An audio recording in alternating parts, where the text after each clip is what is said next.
to Fiscal Fridays, the show where we turn things that keep you up at night into practical solutions. I like Fridays. I love Fridays. They're fiscally pretty cool.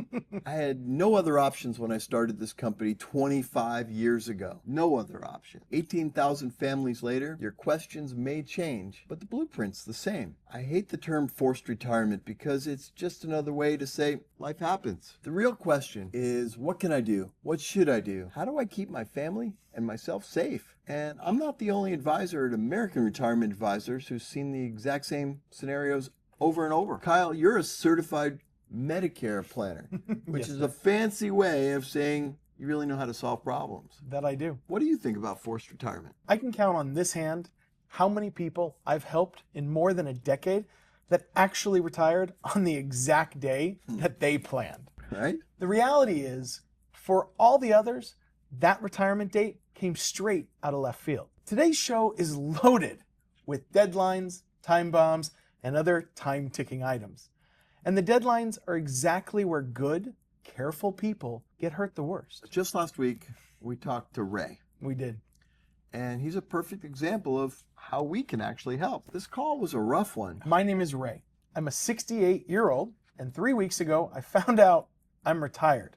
Not my idea, not my plan. I've been at the same company for almost 22 years. And on a random Tuesday morning, they brought a group of us into a room and told us our positions were eliminated. They were decent about it. I got a severance and my health insurance runs through the end of September. Here's where I'm stuck. I assumed I would work until I was 70, maybe even 72. I've not signed up for any of it because I had insurance through work. And now everybody is telling me something different. My brother-in-law says to take the COBRA. It's 18 months and worry about Medicare when that runs out. A guy from the old office says I need to do something in the next 60 days or I get penalized forever. And when I called the Social Security Administration office, I sat on hold for at least 45 minutes and then got a person who read me something out of a manual that I didn't understand. And here's the part I've not said out loud to anybody. There's money in my 401k at that company. A little over $600,000. It's been sitting there getting bigger for 22 years. And I've never had to think about it. Because it wasn't money. It was a number on a statement. Now, it's supposed to be my paycheck? And I have no idea how that works. I do not know what to do first. I do not even know what the questions are. Or what am I actually facing here? I feel his pain. We run into it every day. I don't process emotions. You do all the time. You're always sobbing about how clients are this, that, and the other, and then you don't go home until the problem's fixed. Well, sir, all of these folks have so many buttons that have to be pushed. Yeah. And they get their own buttons pushed. Yeah. So push buttons. All right, I'm going to push the button because you guys are busting my chops to push the button. I just want to help Ray. Start again. You guys want to push the buttons. So, Ray, I think we hear you loud and clear. It's not about the money. It's the pressure you're facing right now. You wouldn't have to worry about it for 4 years down the road, but someone just handed you a folder of options.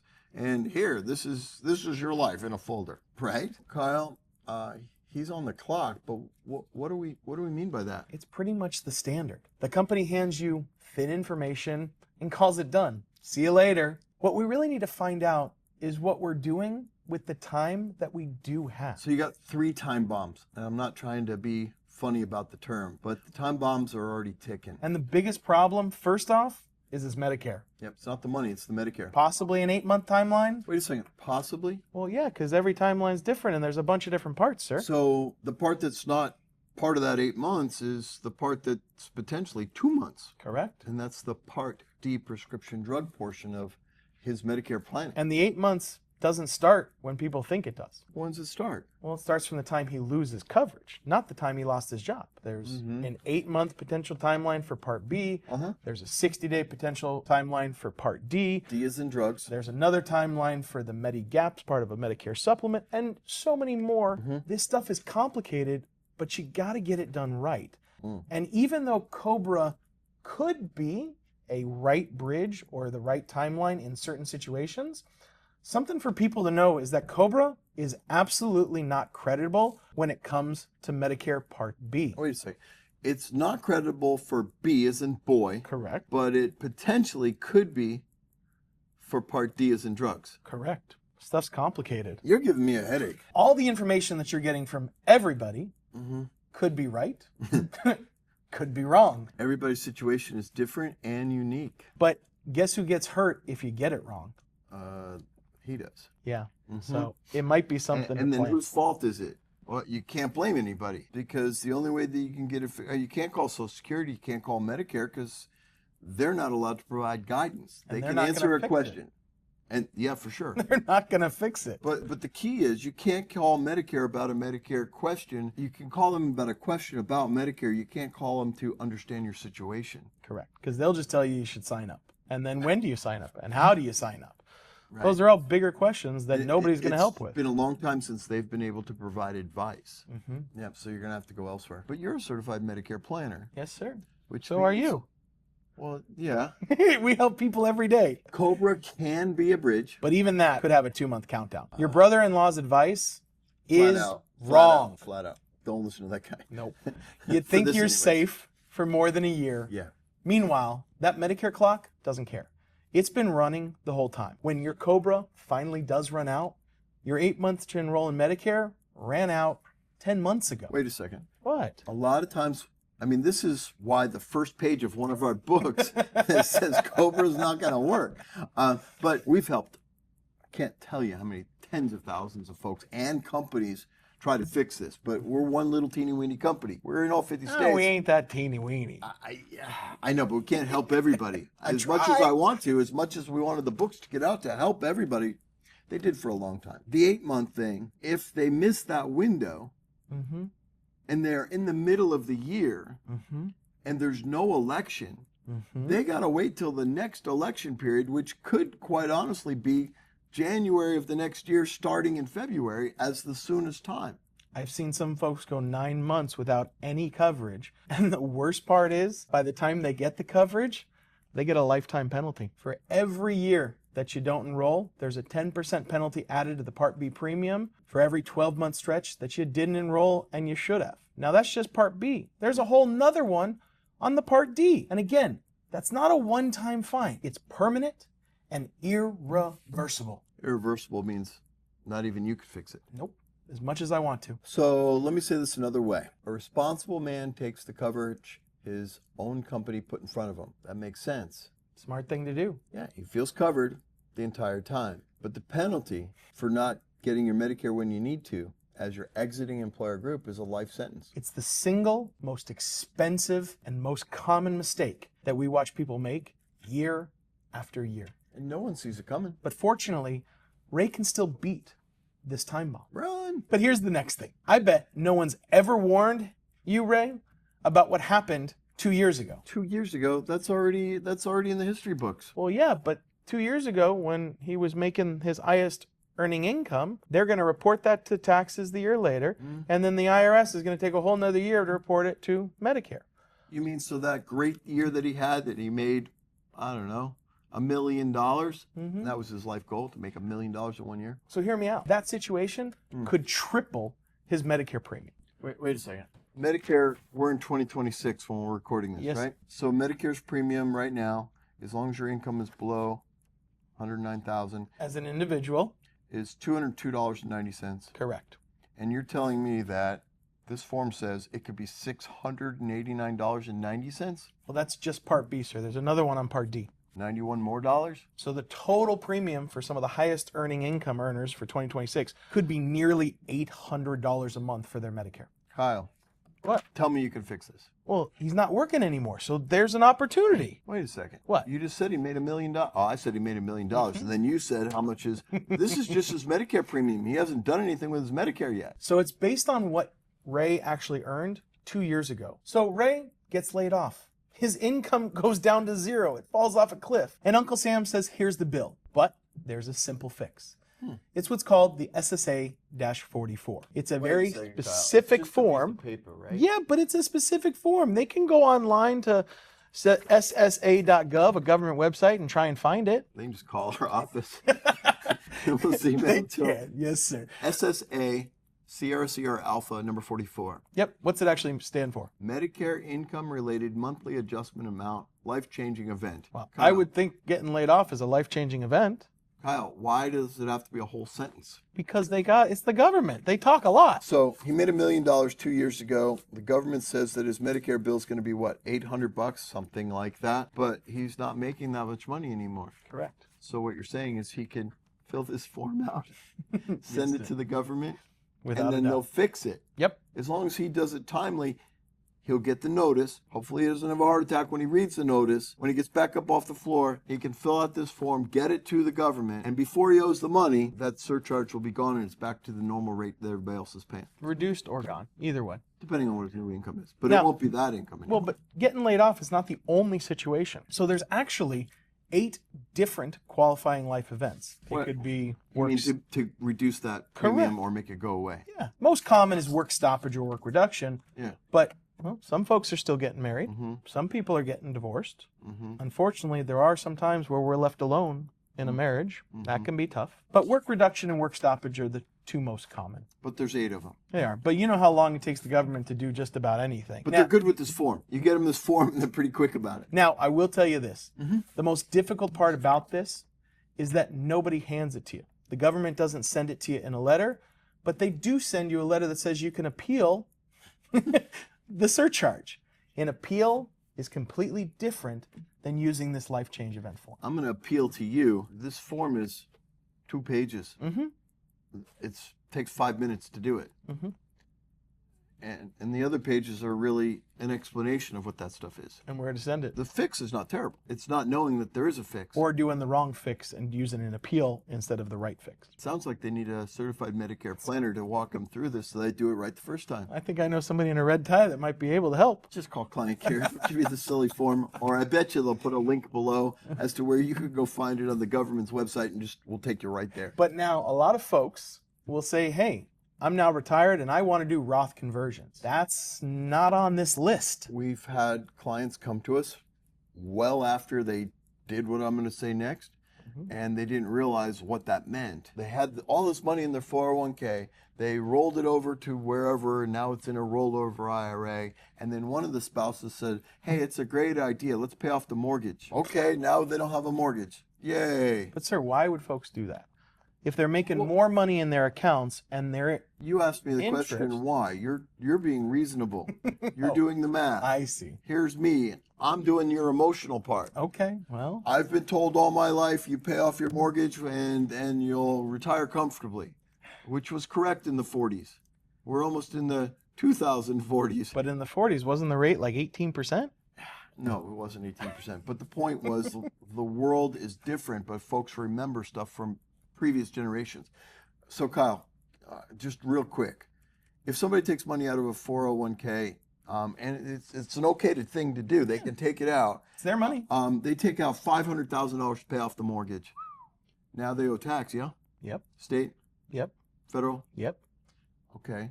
No penalties because No, it's their money. but- They're old enough to take it out. Okay, so they did that, and that's all they're thinking is, okay, I owe 37% tax on that money coming out plus whatever the state tax is. But sir, I thought the reason we put it into a 401k was to get lower taxes when we retired. Forget about that myth. But what about this IRMA thing, right? That puts it over the top, and you can't fix it with that form. Nope. That's where I was going.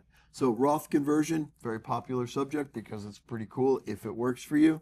But somebody that takes money out for, I'm going to go refinance the house, or I'm going to pay off the mortgage, or I'm going to go redo the kitchen, and they take out this whopping lump of money, it's going to create a period of time, a whole calendar year, where your income's going to be, woo, up here, and now you're going to pay extra on your Medicare, which might be okay if you know it's coming. It's not okay if it's a big old surprise, and now you owe $600 a month extra that you didn't know about. And the worst problem, sir, What? What's Is worse that- than that? is that if they didn't realize it was coming, it shows up 2 years later after the money's already been spent. So you now have to figure out where that money's going to come from, which means you might end up having to take more, paying taxes again, and having the same IRMA problem every single year in the future because you're playing catch up. You're not planning for what's coming. And I think that's the key word. That's why we help people plan. We try to dive into the future because we know some things are going to happen. There's one thing that you and I can tell everybody out there and every single one of our clients. I can promise and I can guarantee that everything's going to change. Losing your job, that qualifies. Pulling out the money for whatever reason, if it's big money, different situation altogether. Different situations. And we did a full show on that. David, there's still another time bomb. What's Ray going to do about that $600,000 that's in the 401k? Well, first, let's congratulate him for saving up all that money. That's a pile of dough. A couple things that I'd be concerned about. For all this time, every week or two, he got a paycheck. And there's a dollar amount associated with that paycheck, something that they're used to. They get a big fat dollar amount, and then all this money is taken out of that dollar amount, and then they get what's left over. It's dropped into their bank every pay period. Yep. And that's what they live on. Okay. So they're used to that. Well, how's he going to fix that now? You mean, how's he going to take a dollar amount and turn it into a paycheck? That would be a good idea. I'd like to have that. I think somebody, American Retirement Advisors, might be able to do a retirement income plan for them. That'd be But that's where I'm going. 2 decades, he dumped money in and never really looked at it. The only question ever was, well, what's the amount, right? How big is it? No, did it get bigger? Not what the amount was. Well, it needs to get bigger. Yeah, we're looking at it. It's growing, right? Now that the money is no longer an accumulation bucket for them, It's got to transform. It's got to change from what it was to what it's going to be. And for most folks, that's turning it in to a paycheck in retirement. So, well, when you say transform, the investments that he had in his 401k were designed for what? Hopefully growth with quite a bit of risk. Accumulation is where I was going. He doesn't necessarily need it to grow anymore. He needs to, as you've been saying, turn it into a paycheck. Yeah, but we'd still like to let it grow. I'd love it to grow. Got to keep up with inflation no matter what.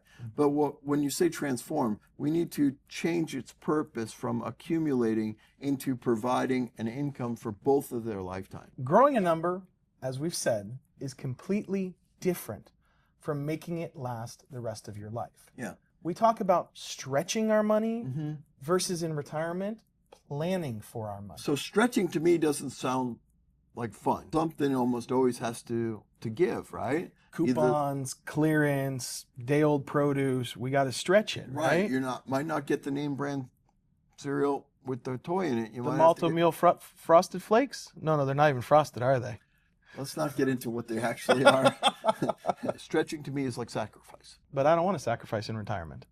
So on the other side of the coin is what we do for folks is we plan so we can give them clarity and predictability as to what they're going to have to spend. Ray and everyone watching, this happens to you and our own clients all the time. And remember this, you called us about insurance, and now we've talked about retirement planning. Those two are not separate. They're actually the same plan. And somewhere down the road, you need to think about what's left over.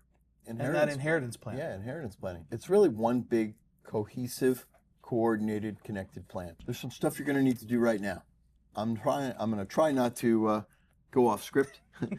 Let's just give him 3 things to do. He's got some homework. First thing first, you need to find out the exact date that your employment ended, and for sure mark back 8 months and potentially 2 months, because those deadlines are not negotiable. 2, you need to get the form, SSA-44. I've only heard good things about folks that send this form in. This one moves pretty quick. Get that baby out as soon as possible. If your income exceeded those limits where you're going to have surcharges on your Medicare that are no longer there, and the government doesn't know. They're 2 years delayed in knowing what your income is gonna be or was in the last year. But don't send it to them before they tell you that you're getting charges. Right, they won't know what it's for. They'll have no clue until they tell you. Yeah, let them, well, it won't be a surprise now that you watch this. Correct. Right? So, okay, even if you did forget that you did watch this and you fall on the floor. You'll have it. Yeah, you'll have the form and you'll be good to go with that. And then what's the third one, sir? You need to get a statement from your 401k. So that's the screenshot from the homepage, right? Kyle, you know it's the 35-page document that nobody reads. That the other half of the page says this page is left deliberately blank. Why? So they can sell more paper. I don't know. Then why does everybody come in and just show a screenshot? Well, you said show me the money.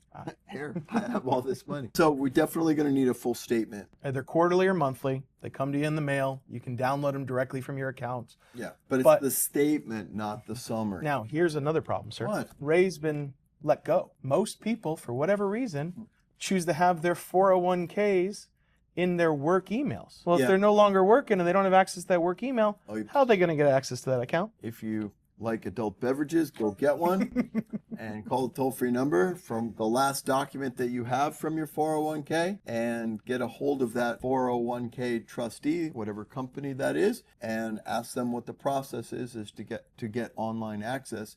And sometimes they'll mail you something with some secret codes on it, so that way they feel like you're you, and that'll take a week or two. It's a little bit of a mess. So hopefully you were using your personal email before you separated from work, so that way your personal information is not stuck where you can't get to it. Oh, and what happens if you don't have that number? You then have to come hat in hand back to the HR of the company that just let you go and go, "Hi, I need your help." I don't want to do that. They're nice people at HR. They let him go. They ain't that nice. Don't shoot the messenger, right? No, I don't have any family in HR, but I'm just saying. Real quick, for anybody that's on Medicare, there's a big event coming soon. And I know, David, that you've got a huge opinion on what all this is about. Annual notice of change for folks that are currently on a Medicare plan. So let's just say that you either have Medicare with a supplement to Medicare called the Medigap and a Part D prescription drug plan, so 3 cards in your wallet, or you've transferred your benefits to an all-in-one plan called Medicare Advantage, or you're on some form of retiree group plan that includes all of that stuff. If you're on any one of those 3 programs, this is for you. Every year, September 30th, federal law requires the plan administrator to get you an annual notice of change document. So they can either send it by mail or by email. Yeah, but I don't get all my emails. I know a bunch of it goes to spam, and that's just a big old black hole. Spam Jacobs? Hey, I like spam. That's a good Masubi's, I tell you what. Let's not go back to Hawaii. So spam's that thing in the email box that nobody ever looks at until somebody calls on the phone and says, "Did you look at spam?" And it's like, no. Oh. But none of these insurance companies are going to call to tell you, "Hey, we sent you this ANOC," as the anagram is, and most people will call it out there. But it's what is actually changing on their plan? Kind of, sort of. Okay. So the annual notice of change is supposed to tell you the similarities and differences between this year's plan and next year's plan. But most folks toss it. Well, it just looks like junk mail a lot of the time. Well, let me ask you some questions since you're the Medicare expert. Yes, sir. Does the annual notice of change for somebody that's on a network-based program tell them if their doctor's in the network or not? Nope. So how would they know? That's a good question, All right, sir. but the annual notice of change doesn't solve that challenge for them. It does not. All right, so tell me 1 or 2 things that it actually does tell them. Well, it might tell them what their MOOP is going to be different. MOOP? Yeah, MOOP. Doesn't everybody know what MOOP means? Tell me what MOOP is and speak English. MOOP, poop. The MOOP is the maximum out of pocket that you would spend in a calendar year. That's So if they had a terrible, accumulation. expensive year, that would be the cap to their liability for the medical services. It's the cap to the accumulation of the copays they've had throughout the calendar year for medical services only, excluding So prescription if drugs. they have a maximum out-of-pocket liability of, say, $4,000 and it goes to $8,000, okay, I'd want to know. All right, so that's something that's good in there. It is. Does it tell them how much their drugs are going to be next year? Well, it might tell them what the change is on a certain tier, but it won't tell them exactly what their drugs are on what tiers. And if there's a percentage, it doesn't tell them what percentage of what number it might be. It just says it went from one percentage to another. Kyle, that's a lot of words for it didn't tell me enough. So it does tell you what the maximum out of pocket would be. It does tell you what your premium will be. It does tell you what it costs to go to the doctor, what it costs to go to the hospital. It doesn't tell you if your doctor's in the network. Nope. It doesn't tell you what your drugs are actually going to cost. Or if the drugs aren't even on the formulary anymore. So the annual notice of change document, the fact that most of them toss it or don't read it, as long as they have somebody like you to take them through the annual election process every year, they're fine. But sir, are there really folks out there that are taking every single one of their clients through the changes that happen every single year Well, I mean, in one county, there's 94 different plans. That just seems Kyle, crazy. it is unreasonable for somebody that doesn't get paid to do that for every one of their clients. It doesn't make business sense. No, but if somebody did, they might lose their hair. What are you trying to say? I'm just saying, you've been doing that for over 25 years. You mean taking care of every client every single year, no matter what, even though everybody says I'm nuts? And I decided to join you. That makes you nuts. Sorry about your hair. It's going to go away. Now, getting back to this ANOC. Yes. The difficult part about it, not only are these changes that are happening, it doesn't include every single piece of information that actually matters to you, Yeah. but it's written almost in a foreign language. We used to call it Medicareese. People today just say, I don't want to deal with it. So they move on and they hope and pray that their plan is going to be good enough for next year because it was good enough for this year. And we see it happen every single year, and we know it's already coming. You mean when clients say, the plan's fine, I'm good? Yeah, and it hurts my heart because I know it's not. I've got a big consultant term for that. It's called normalcy bias. I just remember it as Ron Popeil said it and forget it, okay? That's how I remember it always. Basomatic, that's what you're telling everybody about Medicare? No, the rotisserie, that was the best one. The chicken. We can agree to disagree. If you get the annual notice of change, just crack the sucker open and look at the big numbers. If you have a prescription drug plan and it's $5 a month and now it's $79 a month, that's a good hint. You need to go look. If you have a Medicare Advantage plan and had a $4,000 max out of pocket and now it's $8,000, all right, now you got to go look. If it's the same, you still got to go look because it doesn't tell you if your doctor's in the plan. It doesn't tell you what your drugs are going to cost. It doesn't tell you if your hospital's in the network, if you're on the network type plan. Even though your insurance company will send you a letter that says, hey, unfortunately, rates are going up because everything's going up. Not always the case. We had a situation, this happened about 3 or 4 years ago. There was a plan that was introduced that was an extremely low cost. Everybody that was on the plan got letters that said, hey, we're really sorry, rates are going up. And overnight, they went from really low to quite high. Now, that $9 plan that went to $59? And then went to $99 the next year. Mm-hmm. All of our clients, we told, please come talk with us. Now, we weren't compensated for taking them through that process. That's the right thing to do. We made sure that they were on the right plan because it was the right thing to do. But people that didn't listen got stuck spending nearly $100 2 years later. A month. It wasn't $100. It was $100 a month. That's $1,200. That's a lot of money. You need more than a hand and another hand to get and to 12. Toes. The next call is on the complete and opposite flip side. Nobody sends you anything at all. This is Dennis. And my wife Marie's right here on the phone with me too. I'm 70, she is 68. And we both walked away from work about 1.5 years ago now. Let me say up front, we're not in trouble here. We know we are luckier than most people calling in. Between the two of us, we are sitting on somewhere around $1.1 million. Most of it's tied up in retirement accounts. Some is just sitting in the bank. The house is paid off free and clear, but something's off, and neither one of us can put a finger on exactly what that is. And honestly, it's starting to cause some real friction between us, which is the actual reason I picked up the phone. Every single month, we pull money out of the accounts to live on, and every single month, I feel sick to my stomach doing it. 45 years, I got a paycheck. 45 years. I never once had to sit there and decide how much money showed up. Somebody else made the call for me. Now, I'm sitting at the kitchen computer on the first of every month, and I'm the one deciding? And if I decide wrong, I might not find out about it for 15 years. By which point, it's too late to fix. Marie thinks we should loosen up, spend some money, actually enjoy our retirement. I think we have to tighten up in case something goes sideways. We go back and forth on it constantly. Here's the honest truth. We are both just guessing.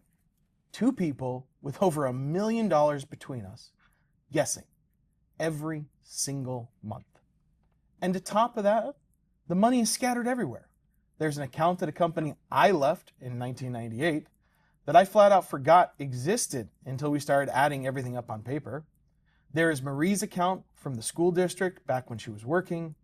There is one I rolled over somewhere years ago, and I would have to dig to even tell you where it's at.